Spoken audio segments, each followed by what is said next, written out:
Welcome to A Little Nutrition Talk Radio, the podcast for health seekers who want to cut through the noise of nutrition, diet, and health confusion and take charge of their well-being. I'm your host, Susan Watson, registered dietitian and certified eating disorder specialist. As the founder of A Little Nutrition Inc., a multidisciplinary healthcare clinic, I believe that health is multifaceted, and that's why our team takes a collaborative approach to integrating both nutrition and mental health support across all stages of life. We believe that health is so much more than the numbers on the scale. Our weight-neutral philosophy prioritizes providing inclusive care that empowers our clients to focus on what truly supports their well-being on their own terms. On this podcast, we're going to explore questions about health, nutrition, mental wellness, and offer a refreshing new perspective on taking care of yourself. It's not about striving for perfection. It's about discovering what works best for you. So you're in the right place. Grab a cup of tea, get comfy, and let's jump into today's conversation. Hello, everyone, and welcome to A Little Nutrition Talk Radio. I'm your host, Susan Watson, registered dietitian and clinical director at A Little Nutrition. Today, we're going to be diving into a topic that so many of our clients ask about, and that's inflammation. What is it? How it shows up in the body? And most importantly, how to support it without falling into the trap of those rigid food rules and extreme changes. But instead of focusing on what to cut out and what not to eat, we're shifting the conversation to supporting something much more empowering, and that is gentle, realistic steps to help your body feel more supported. And I'm so excited to be joined by one of our incredible dietitians on our team, and that's Cailee Heggestad. She's a dietitian who brings both compassion and clinical insight into helping people move away from the all or nothing thinking and towards sustainable well-being. So let's get into it. Hi, Cailee. How are you? Good. Thank you so much for having me, Susan. Excellent. I'm glad to have you on our podcast today, and I'm so excited to dive into these 5 topics that we find are going to be very helpful for anybody who is looking to learn more about lowering inflammation in their body. So today we're going to be talking about 5 shifts for inflammation support. Let's start with our first gentle shift, and that's add and don't restrict. This one really flips the usual inflammation conversation on its head, because we're not focusing on what to take away. We're looking at what we can add in to better support the body. Exactly. So often when people hear the term anti-inflammatory diet, they assume it's about cutting out gluten, dairy, sugar, or entire food groups. And while elimination might be appropriate in certain clinical cases, for most people, the real power comes from what we're including, not what we're avoiding. I know. I think that often we're told, cut out, these foods are bad, they get demonized. But when I'm working with clients about helping them with their inflammation, I'm like, yeah, we want to live our best life. And if we cut out everything, it can get very restricting. So if we can focus on adding in, it's a much better way to live. Switching that mind shift, when we maybe have restricted a long time in our life, we end up having all these maybe food rules that can be harmful, and that may lead to food guilt. So adding in a variety of fruits and vegetables, omega-3 rich foods like flax, chia seeds, walnuts, fatty fish, and even, flavorful herbs and spices like turmeric, ginger, or garlic, those are all have a really powerful anti-inflammatory effects.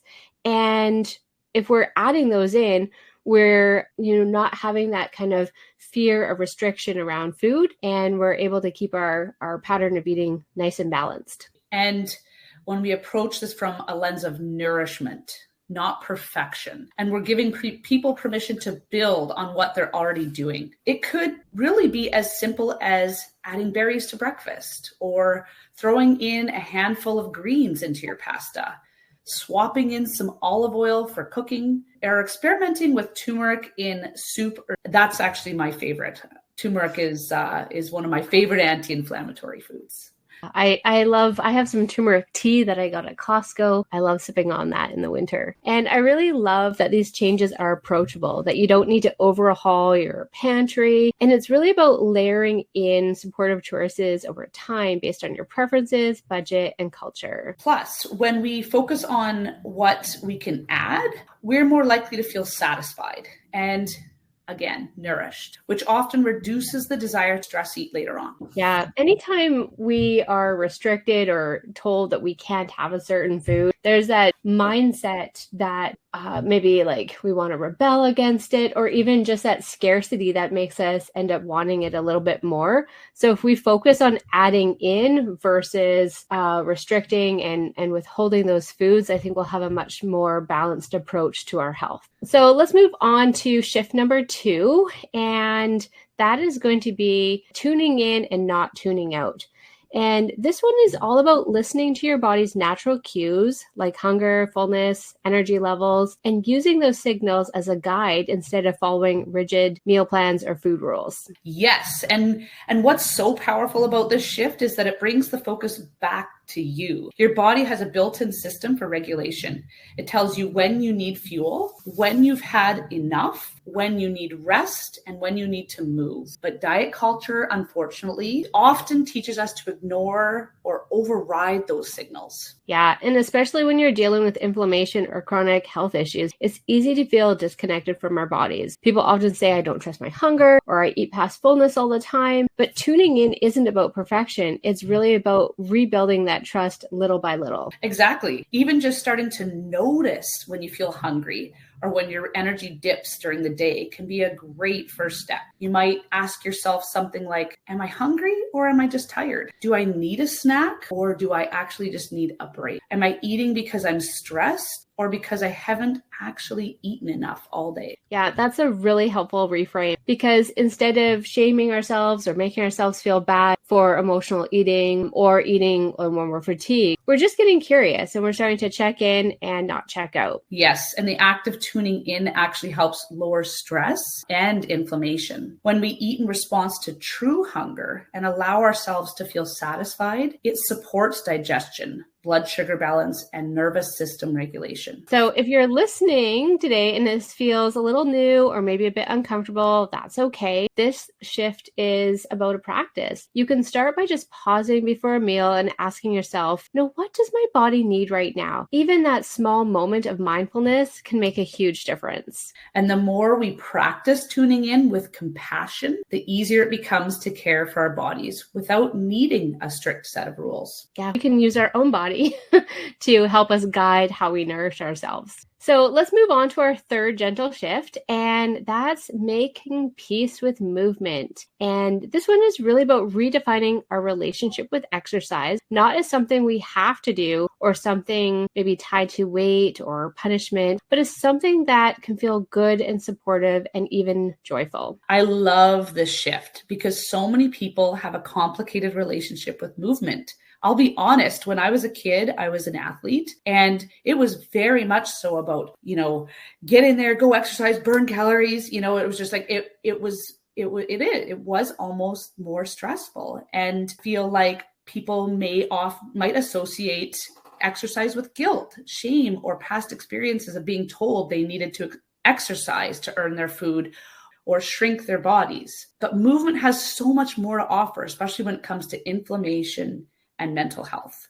And the research shows that gentle, consistent movement like walking, stretching, yoga, dancing, or even light strength work can help lower inflammation markers, regulate stress hormones, and support better sleep and digestion. And I'll just say personally, right now, the time of the recording, we're about mid-July. And for the last 2 or 3 weeks, I've been doing a lot of kind of seated stuff, or my regular exercise routine has taken a bit of a tank, and it's probably taken about 2 or 3 weeks where I started to notice my inflammation creeping back. And I know I just had to say to myself, of course I needed to take a break from my routine, but I now know I need to get back into it because I can feel kind of the stiffness and the inflammation showing back up. And that just means hey, Susan, it's time to get back to your movement routine. Movement really does have a big impact in lowering that inflammation in the body. It's wonderful that you were able to, look back and sort of get curious and take that moment to see what might be leading to that inflammation. And what's important here is that we're not necessarily talking about over-exercising or pushing through exhaustion. In fact, overdoing it can actually increase inflammation. So the key is to find that movement that feels energizing, versus depleting, or something that fits your body, your mood, and your lifestyle. It's one of those things where we just had some renos that we needed to, time chunk 2 weeks, and we're ripping out drywall and painting. And it is movement, but it wasn't something that was energizing. It was depleting. After 2 weeks, when we got the project done, I was like, oh, I haven't been on my bike. I haven't gone for walks. I haven't lifted some weights. I'm sore from moving my body in weird ways, moving drywall and painting, but it's not the same. And I think that when we think about what feels energizing in our body, we have to remind ourselves to kind of get back to it. So instead of asking yourself, like, what workout should I do today? Maybe it becomes like, what do I feel like I want to do today? What kind of movement would help feel supportive right now? And it might just be a walk. It might be, sometimes I feel I don't have a ton of energy, but I have a recumbent bike. And I'm like, oh, I can go use my bike where I'm sitting down. That feels good. Absolutely. And I totally understand that. I have young kiddos right now, and I find time is often quite limited. So even myself, just even thinking, like, even if I can get out for a 5 or 10 minute walk in nature while it's beautiful outside, and just, getting re-energized and moving my body, or even being able to do some like gentle stretches before bed, or sometimes even dancing in your kitchen just to your favorite song, just feels good. So it all counts and it all matters. So for anyone who's feeling stuck, or maybe like they should be doing more, we just want to say that your movement doesn't have to be intense or perfect to be meaningful. Start small, start where you are, and let your body guide the rest. Movement can be a powerful way to reconnect with yourself, not something that disconnects you. When you move with kindness, your body responds in ways that go far beyond fitness.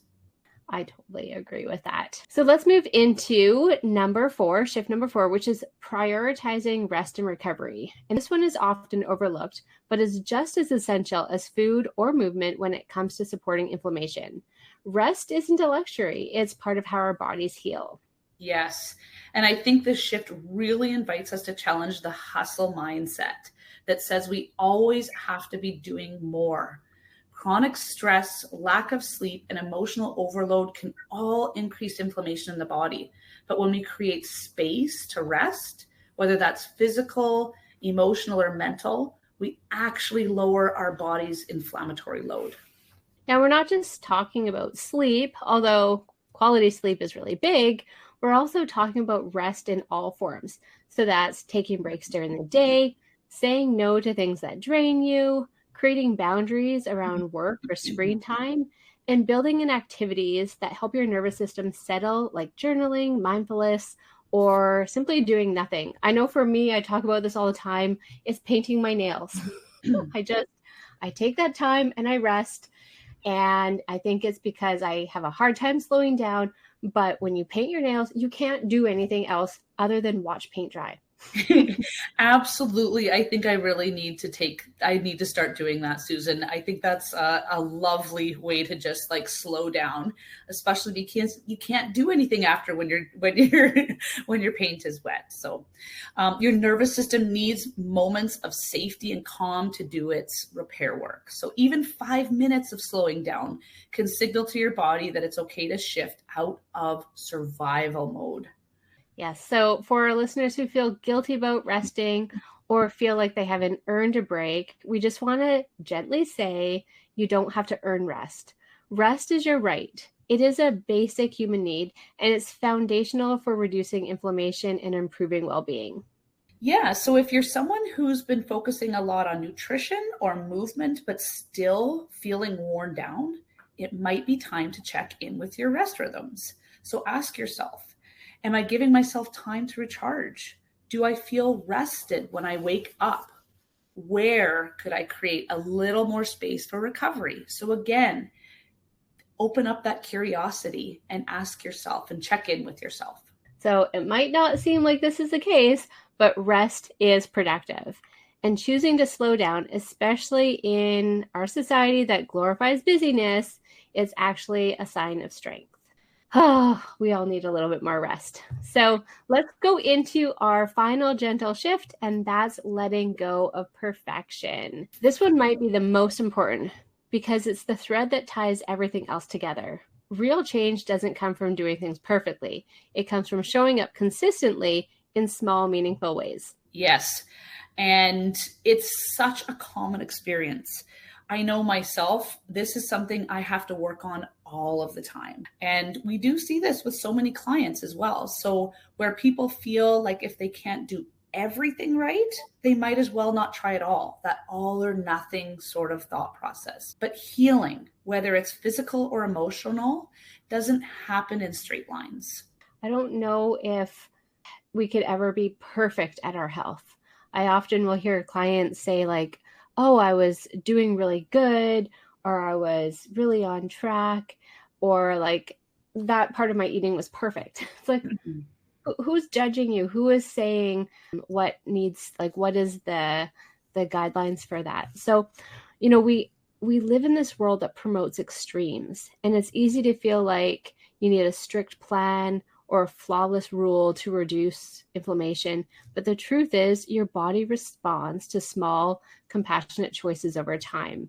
So that's one nourishing meal at a time, one deep breath, one moment of rest. Like, it all counts. We can't do it all perfectly. If we try to aim for perfection, we'll probably end up not doing anything. And when we chase perfection, we often end up in cycles of burnout, guilt, or feeling like a failure. But when we give ourselves permission to do what's manageable, what's kind to ourselves, we create space for progress, which is far more sustainable than perfection ever will be. And that progress can look different every day. Some days it's eating a meal that includes more veggies. Others days it might be ordering takeout and going to bed early. You know, it's all part of the picture. Yes, and it helps to reframe success. It's not about checking all the anti-inflammatory boxes. It's about asking, did I support my body today, even in a small way? Did I speak to myself with a little bit more kindness? Did I move toward the life I want, even if it was just a few steps? So if you take nothing else from this episode, we hope it's this, that you don't have to do it all. You just have to keep showing up for yourself in ways that feel supportive and sustainable. Progress is powerful, and you are already enough, even while you're growing. Thanks for joining me on A Little Nutrition Talk Radio. I hope today's conversations left you feeling informed, empowered, and ready to approach your health with confidence and self-compassion. If you enjoyed this episode, be sure to subscribe so you never miss an update. And if you found value in our discussion, I'd love for you to leave a review. It helps others find the show and join in on these important conversations. For more support and resources, visit A Little Nutrition Inc. online at www.alittlenutrition.com. You can also follow us on social media for more insights on intuitive eating, mental wellness, and evidence and lived experience-based healthcare. Until next time, take care, be kind to yourself, and remember, your health journey is yours to define. See you in the next episode.